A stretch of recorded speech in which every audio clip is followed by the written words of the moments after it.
Salut tout le monde, bienvenue dans cette première chronique rock concernant les riffs, les chansons et leur histoire. Bah oui, mais c'est quoi un riff? Bah un riff c'est ce que vous êtes en train d'entendre, c'est-à-dire c'est une courte phrase mélodique comme ça qui devient carrément l'empreinte digitale d'un morceau. Et c'est assez souvent qu'on a l'air en tête. Où est-ce que j'ai déjà entendu ça? Mais on ne sait pas toujours qui l'a composé, à quelle époque et dans quelles circonstances. C'est donc ce que je vais tâcher de vous faire découvrir en quelques minutes et ce sera d'ailleurs l'objet principal de cette chaîne. Et si jamais vous souhaitiez apprendre à jouer ce morceau, vous trouverez à la fin de cette vidéo un petit lien qui vous permettra de découvrir le tutoriel. Alors let's go aujourd'hui pour l'un des riffs de guitare les plus connus de tous les temps, Smoke on the Water. Deep Purple est un groupe britannique fondé en 1968 et aujourd'hui considéré comme l'un des pères fondateurs du style hard rock et également du metal. La formation du groupe en 1971 était composée de Ian Gillan au chant, Roger Glover à la basse, John Lord au clavier, Ritchie Blackmore à la guitare et Ian Pace à la batterie. Smoke on the Water a été composé en décembre 1971 par le guitariste Ritchie Blackmore et apparaît sur l'album Machinette qui sort en 1972.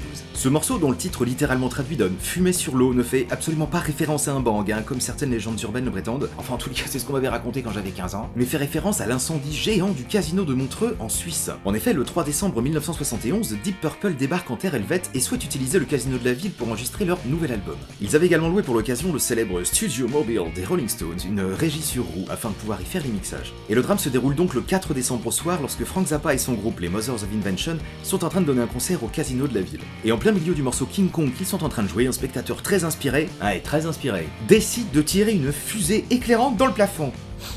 En bois, le plafond. C'est d'ailleurs le fameux Some Stupid with a Flare Gun dont il parle dans les paroles. Si d'ailleurs ce monsieur se reconnaît dans cette vidéo, qu'il n'hésite pas à laisser un commentaire quand même. Et donc s'apercevant de la fumée et d'un bout de plafond qui venait de s'écrouler, Frank Zappa garde une attitude très relaxe et demande aux gens de se calmer et de sortir tranquillement. Les gens se dirigent alors vers les sorties, qui se trouve bloqué. Il décide alors de casser les vitres et de passer au travers pour s'échapper. Gros coup de chance, aucun mort à déplorer, mais par contre tout le complexe du casino a cramé. Donc Frank Zappa et son groupe se retrouvent sans matos et Deep Purple sans endroit où enregistrer. Et c'est Claude Nobs, qui est alors l'organisateur du festival de Montreux, c'est le fameux Funky Claude dont il parle dans les paroles, qui les installe alors au Pavillon, qui est une autre salle de concert, dont ils se font jeter au bout d'une journée car ils jouent fort, et de préférence la nuit. Mais c'est la nuit qu'il y a l'inspiration. Et alors après s'être fait dégager du pavillon, ils atterrissent finalement au Grand Hôtel, où ils pourront enfin sérieusement se mettre à bosser. Et au bout de 2 semaines, tout est bouclé, mais à 24 heures de la fin de la location de la salle, ils se rendent compte qu'il manque 7 minutes pour compléter l'album. C'est ballot. Ils décident alors de réécouter les pistes qu'ils avaient enregistrées pour le soundcheck et tombent sur les bases de ce qui deviendra Smoke on the Water. Au départ sobrement intitulé Title One, puis Dur Dur Dur,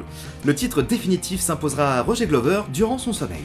Pour rappel, Roger Glover étant le bassiste du groupe, ne pas confondre avec Danny Glover.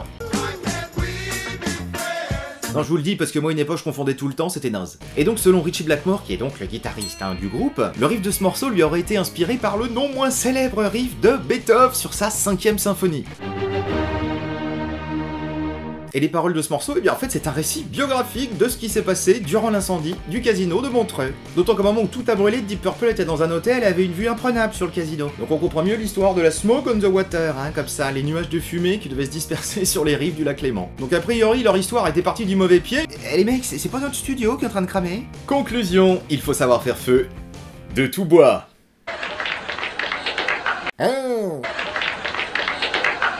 Voilà, donc si ce premier épisode vous a plu, n'hésitez pas à le commenter, à le liker, à vous abonner au Galago Chronique. Également, et peut-être le plus important, à le partager autour de vous sur les réseaux sociaux. Et comme promis pour les guitaristes, vous pouvez cliquer ici afin de découvrir le tutoriel qui vous permettra de savoir jouer le riff de ce morceau d'anthologie. Et donc pour terminer, n'oubliez pas d'être heureux et que le rock soit avec vous.